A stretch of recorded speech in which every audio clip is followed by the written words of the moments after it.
Hi, I'm Joshua. Hi, I'm Pauline. Welcome to Talking Artefactually, Tales of BBSS. Talking Artefactually, Tales of BBSS is a series of conversations where BBSNs can share their memories through artifacts.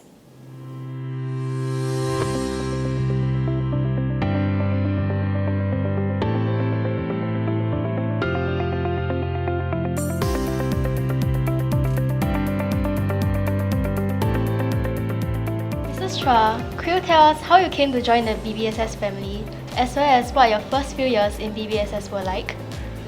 I joined BBSS in 1987. In 1987, the school is in a second year of operation. So there were only 2 levels of students, about 800 students or so, and then we have about 40 or so teachers. It's a small community and we are quite close-knit.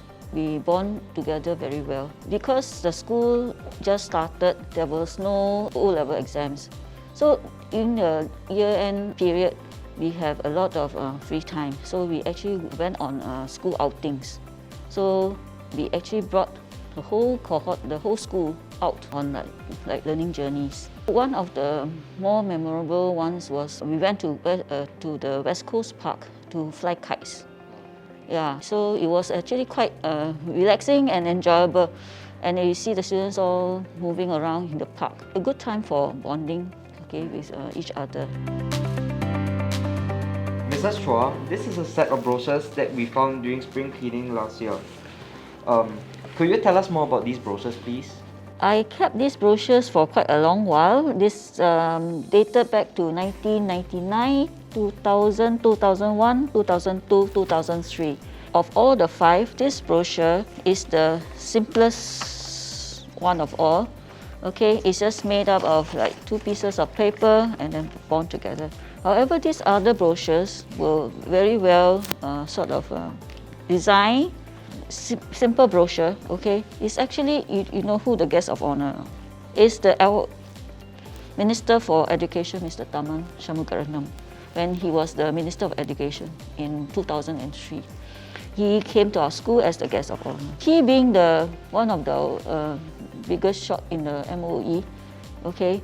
By right, you would think that we should be as gorgeous as possible in the way we celebrate this event. But the principal in 2003, Mr. Tan Son Yong, he actually had a different idea. He wants this event to be an opportunity for students to make decisions, opportunity to lead and do planning. So he actually gave this whole task to the students. And in fact, the whole event was run by the students. Even at the whole speech day was run by students. So I feel that the spirit here is about self-directed learning, opportunities to be given to students in our school programs and events for students to actually learn. Okay, so they learn decision making, they plan the whole event. So I felt that I think that year the students actually were the biggest beneficiary of this whole suite of programs. And in fact, in this year, it was also something very special. The guest of honor, actually, Mr. Taman, actually stayed on to have interactions with students and teachers. There was a lot of conversations, discussions, and sharing with the minister.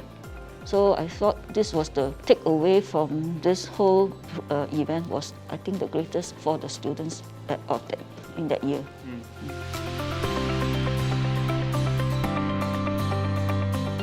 Thank you, Mrs. Chua, for sharing your memories of Speech Day and National Day celebrations in the past.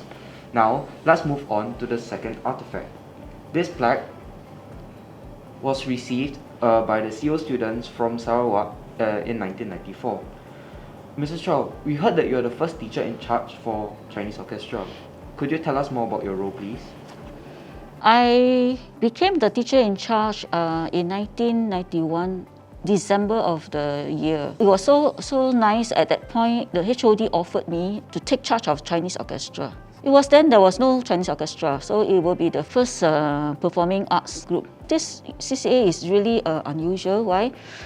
It is not decided by the school management. It's actually initiated by students. Wow.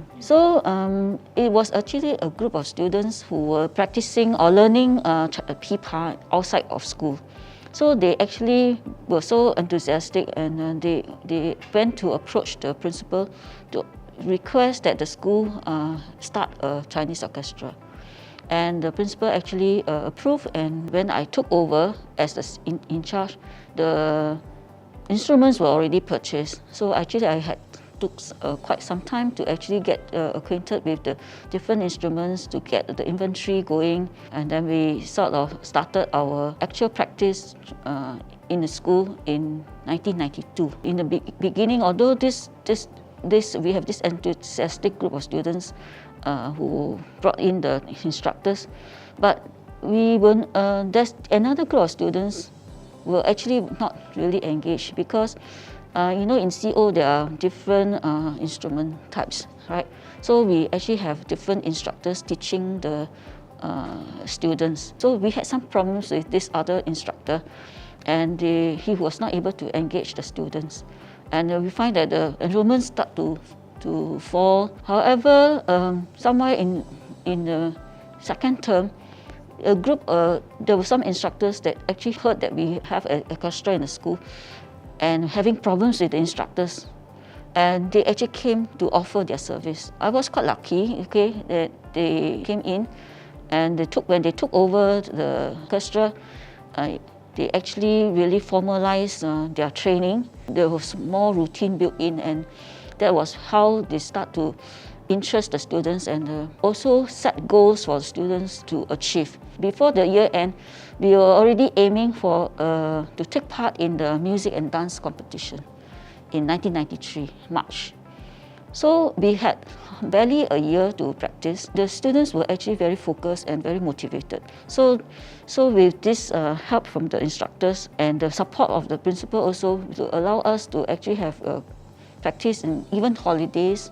And on Saturdays, our training can go all the way up to 2 o'clock, from 8 to 2 o'clock. And we also have specialized instructors to teach the different groups of instruments. This whole support and the effort the students put in with the instructors, we actually took part in 1993. We actually got a certificate of distinction, and it's actually one of the highest awards that the school has won for a performing arts group. So we were actually very happy, and that's why in 1994, so in the following year where there was no competition, the instructors start to make plans. How do we engage the students to make them as interested as before and as focused as before or purposeful in when they come for practice, so that attendance will still be maintained. So then these instructors actually source for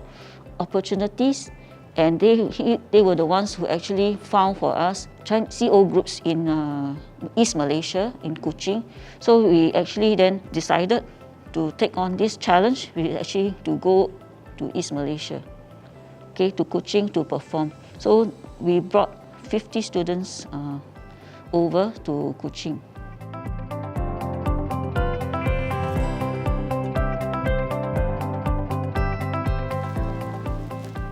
Thank you, Mrs. Chua, for sharing your tales of BBSS with us. My pleasure.